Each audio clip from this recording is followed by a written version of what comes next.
Guess it's true, I'm not good at a one-night stand. But I still need love, cause I'm just a man. My album is called In the Lonely Hour, and I think you would listen to it in your lonely hour.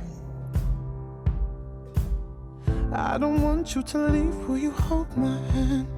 Sam Smith is definitely kind of a Star is Born sort of story. It's a pop music fairy tale, basically, because you have a man that no one has ever heard of, some guy from England with great hair, who all of a sudden, he's a musical guest on Saturday Night Live.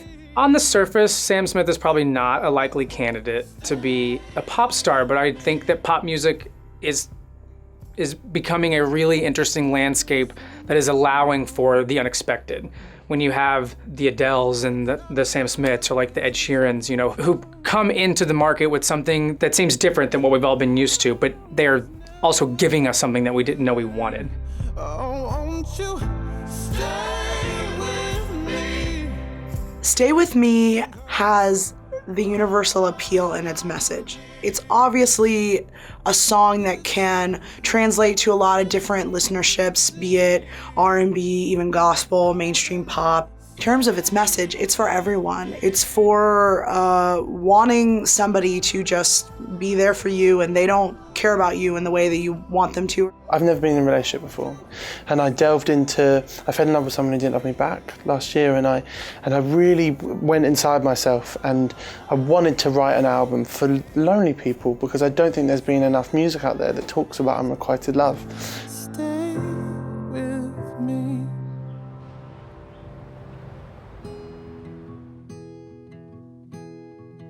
I don't have much to give, but I don't care for gold.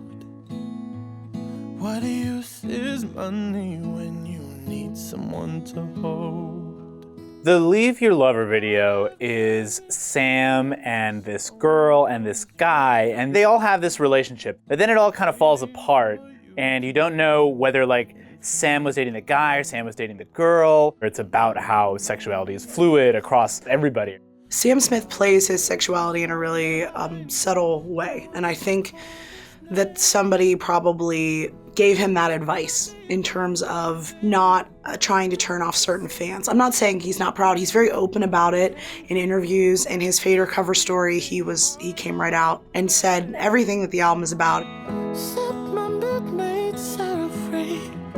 I will give you all of me. Just leave your lover.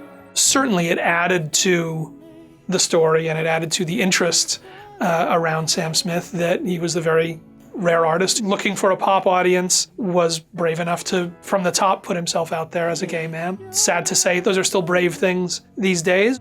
Leave him for me.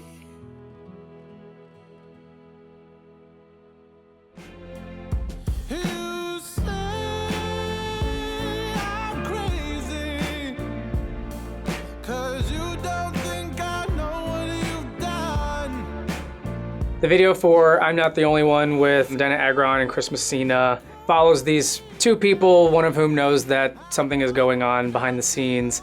It was one of those videos that I think is hard to watch, just in the same way that the song is hard to listen to, because not everybody has been in that situation, but I think a lot of people have been in that situation, or have at least had those anxieties in their own relationships. That's kind of the beauty of Sam Smith and his work. He knows how to capture these incredibly hard moments and put them into a song. Sam is one of the most amazing songwriters ever. He's fun, it just spills out of him. So it was so much fun to work with Sam. Any artist would be thrilled to work with him because he's all melody, he's all music, he's all lyrics, he is music.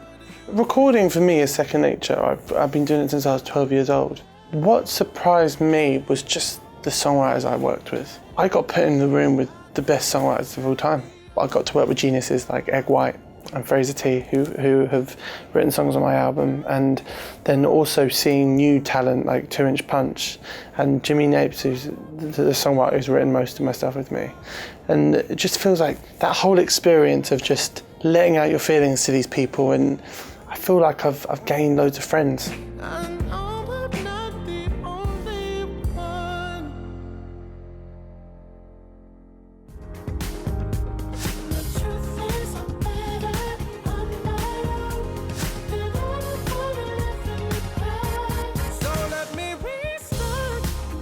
You see the video for Restart and sort of the way it captures like a very whirlwind year for him. It sort of really crystallizes what it's like to be sort of at the center of like this hurricane.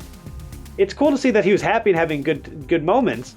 I think there's this very small sort of exclusive group of people in the world who know what it's like to become a superstar overnight. And I think you can't sort of imagine, because basically you're in this position where everybody wants you and you want to satisfy that, but you can't expose yourself too much.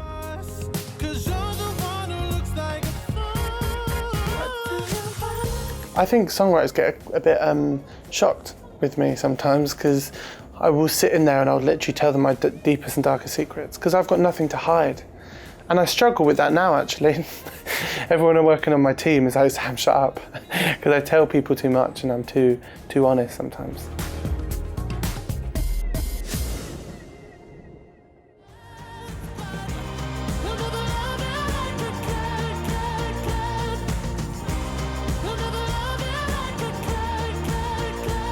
So the Like I Can video is essentially like him partying with a bunch of models in tuxedos, which is sort of this celebratory thing. So it is this culmination for Sam Smith, which represents everything about him. He's got style, he's a romantic, and he's still celebratory. He's like celebrating all of his heartbreak in one classy video.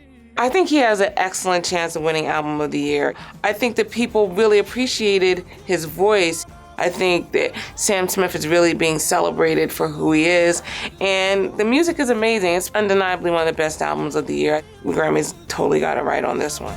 My main job right now is to have fun.